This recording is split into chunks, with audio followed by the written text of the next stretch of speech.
SSC নিয়োগ নিয়ে ফের হাইকোর্টে মামলা। অভিজ্ঞতার জন্য বাড়তি নম্বর চেয়ে এই মামলা। হাইকোর্টের দ্বারস্থ সরকার অনুমোদিত স্কুলের শিক্ষকরা।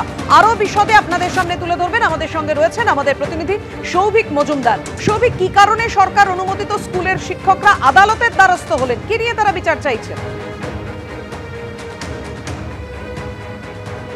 দেখো, মূলত এই নিয়ে এসএসসির নতুন যে নিয়োগ প্রক্রিয়া এবং ইন্টারভিউ তালিকা প্রকাশ করার পরে তৃতীয় মামলা কলকাতা হাইকোর্টে দায়ের হয়েছে এবং মূলত এই মামলা করেছে সরকার অনুমোদিত কিন্তু যারা অনুদান পান না বা সরকারি সাহায্য পান না সেই ধরনের স্কুলের শিক্ষকরা, তারা এই মামলা করেছেন এবং তাদের বক্তব্য হলো যে ইতিমধ্যে দেখা গিয়েছে যে স্বাস্থ্য দপ্তরের যারা কর্মী ছিল, যারা এই এসএসসির নিয়োগ প্রক্রিয়ায় অংশগ্রহণ করেছিলেন, তাদেরকে পর্যন্ত অভিজ্ঞতার জন্য যে বাড়তি নম্বর ছিল সেই বাড়তি নম্বর দেওয়া হয়েছে।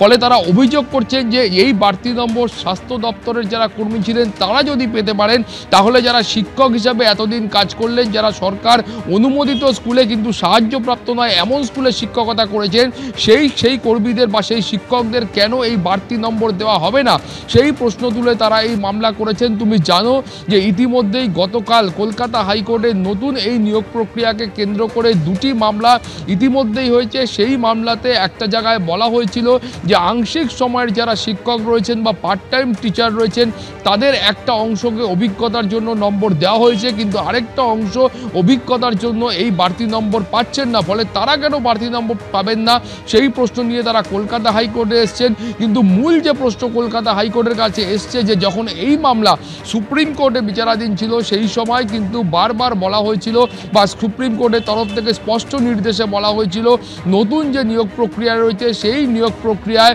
একজনও চিহ্নিত অযোগ্য বা দাগি প্রার্থী থাকবে না।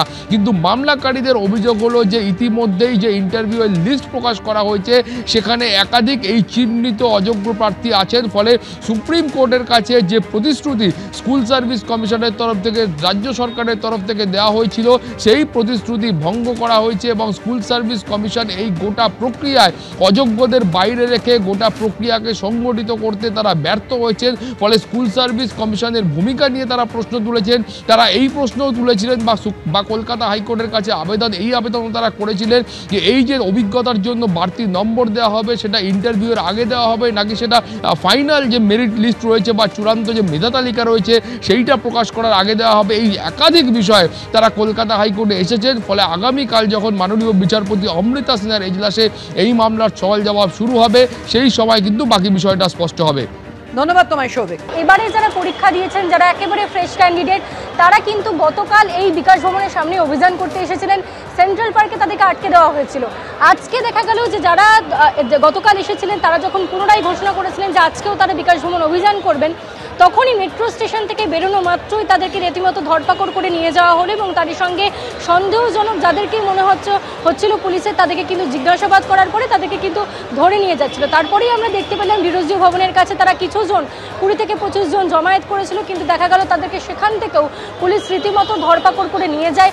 তাদের মূলত যে দাবিগুলো ছিল তার মধ্যে অন্যতম 3টি হলো যে 10 নম্বর এক্সট্রা সেটা কিন্তু ইন্টারভিউয়ের আগে দেওয়া যাবে না এবং তারই সঙ্গে তারা যে অভিযোগটা করছেন যে এর মধ্যে কিন্তু 9.5 বছর ধরে যেহেতু পরীক্ষা হয়নি, 9 বছর পর যেহেতু পরীক্ষা হয়েছে, তাই অনেক বেশি বেকারত্বের হার বেড়ে গিয়েছে। অনেকেই কিন্তু অপেক্ষা করছিলেন এই পরীক্ষার জন্য। তাই ভ্যাকেন্সি বাড়াতে হবে, লক্ষাধিক করতে হবে ভ্যাকেন্সি এবং তারই সঙ্গে আরও একটি গুরুত্বপূর্ণ বিষয় যে প্রত্যেকের ওএমআর শিট সর্বসমক্ষে আনতে হবে। এর আগে ওএমআর শিটে জালিয়াতি হয়েছিল, তাই তারা চাইছেন যে প্রত্যেকের ওএমআর শিট যাতে ট্রান্সপারেন্সি বজায় রাখতে ওয়েবসাইটে আপলোড করে দেওয়া হয়। যারা কল ফর ভেরিফিকেশনে ডাক পেয়েছেন তাদের ওএমআর শিট যেন দেখা যায়, এমনটাই কিন্তু তারা জানাচ্ছেন এবং সেই দাবিগুলো নিয়েই কিন্তু তারা আজকে বিকাশ ভবন অভিযানের ডাক দিয়েছিলেন। কিন্তু সেখানেই দেখা গেল যে তাদেরকে রীতিমতো ধরপাকড় করে পুলিশ নিয়ে গেল।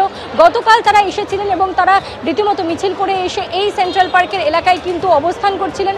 আজকেও তাদের পরিকল্পনা ছিল যদি তাদের দাবি দেওয়া মেনে না হয় তাহলে তারা অবস্থান করবেন, কিন্তু গতকালের ঘটনার পুনরাবৃত্তি করতে দেবে না বলেই কিন্তু পুলিশ আজকে রীতিমতো অ্যাকশন নিয়ে সকাল থেকেই কিন্তু দেখছিল যে যারা আসছেন তাদের মধ্যে কেউ 2025-এর ফ্রেশার ক্যান্ডিডেট রয়েছেন কিনা, রীতিমতো তাদেরকে চিহ্নিত করে তাদেরকে জিজ্ঞাসাবাদ করে সেখান থেকে রাস্তা থেকেই তাদেরকে তুলে নিয়ে যাওয়া হয় এবং আন্দোলন ক্রমে ছত্রভঙ্গ করার জন্য পুলিশ যেরকম বদ্ধপরিকরভাবে সকাল থেকে অ্যাকশন নিচ্ছিল সেরকমভাবেই কিন্তু তাদের আন্দোলন রুখে দেওয়ার জন্য তাদেরকে একের পর এক গাড়িতে তুলে নিয়ে যাওয়া হয়েছে। একদম ঐশী, তুমি যেটা বলছিলে অর্থাৎ গতকালকের পরও আজকেও ছবিটা পুলিশের ভূমিকাটা একই রকম, একবার তুলে ধরবো দর্শকদের সামনে সেই ছবি। এইভাবে ধাক্কাধাক্কি করতে পারেন না, এইভাবে ধাক্কাধাক্কি করতে পারেন না। আমরা এখানে সুষ্ঠুভাবে দাঁড়িয়ে আছি, আমাদের না এইভাবে করতে পারেন না। আমরা এখানে ফ্রেশার ক্যান্ডিডেটরা বসে আছি, শুধু পুলিশ এসে হঠাৎ আমাদের ধাক্কাধাক্কি শুরু করলো। না আমরা যাবো না। আমরা কেন নিয়ে যাচ্ছেন? আমি কিছু করেছি? আমরা এইভাবে করতে পারবো স্যার, এইভাবে কিন্তু না, না এইভাবে আমি যাবো, এইভাবে আমি যাবো। আমরা কি শোন, এইভাবে কেন করছে আমরা? না আমি যাবো না। আরে আমরা এইভাবে করতে পারেন না, এইভাবে করতে পারেন না আপনারা। আচ্ছা কেন আটক করছে? ফ্রেশার ক্যান্ডিডেটদের এরা মমতা ব্যানার্জি দলদাস পুলিশ আমাদের ফ্রেশারদের এইভাবে মুখ বন্ধ করতে পারবেন না। আগামী দিনে 1 লক্ষ ছাত্র নিয়ে আমরা পথে নামবো, তখন দেখি কি করতে পারেন আপনাদের পুলিশ। বলে দিচ্ছি 1 লক্ষ ছাত্র নিয়ে পথে নামবো আমরা। আমরা চাকরি বঞ্চিত ফ্রেশার একদম। কেন নিয়ে যাচ্ছে পুলিশ?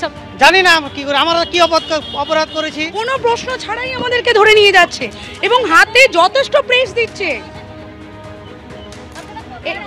আজকে যে অন্যায় হচ্ছে তার বিরুদ্ধে আমরা দাঁড়িয়ে আছি। আজকে আমাদের সাথে অন্যায় হয়েছে, আমরা 70-এ পরীক্ষা দিয়ে 77 কি করে পাবো? এই উত্তরটা দিতে হবে।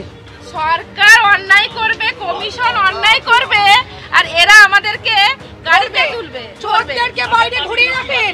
আমাদের দাবি হচ্ছে 10 নাম্বার বাতিল করতে হবে, 10 নাম্বার বাতিল করতে হবে। আর আমাদের ফ্রেশারদের শূন্যপদ এরা করতে দেবে না, করবে তো। এরা অন্যায় করেছে তো, অন্যায় করেছে এবং এই অন্যায়ের প্রতিবাদে দাঁড়াতে দেবে না। ওরা অন্যায়টাকে বজায় রাখতে চাইছে, পুলিশ অন্যায়টাকে সাপোর্ট করছে, ওই জন্য পুলিশ অন্যায়টাকে সাপোর্ট করছে। তারা তাদের যে কাজের জন্য আজকে এই সার্ভিস, তারা সেই কাজটাকে জুতোর বাড়ি মারছে। আজকে আমাদের মতো ফ্রেশার্সদেরকে এরকম করে ধরপাকড় করাতে পুলিশ তার নিজের সার্ভিসকে নিজের মাটির তলায় মিশিয়ে দিচ্ছে। এবিপি আনন্দ, এগিয়ে থাকে, এগিয়ে রাখে।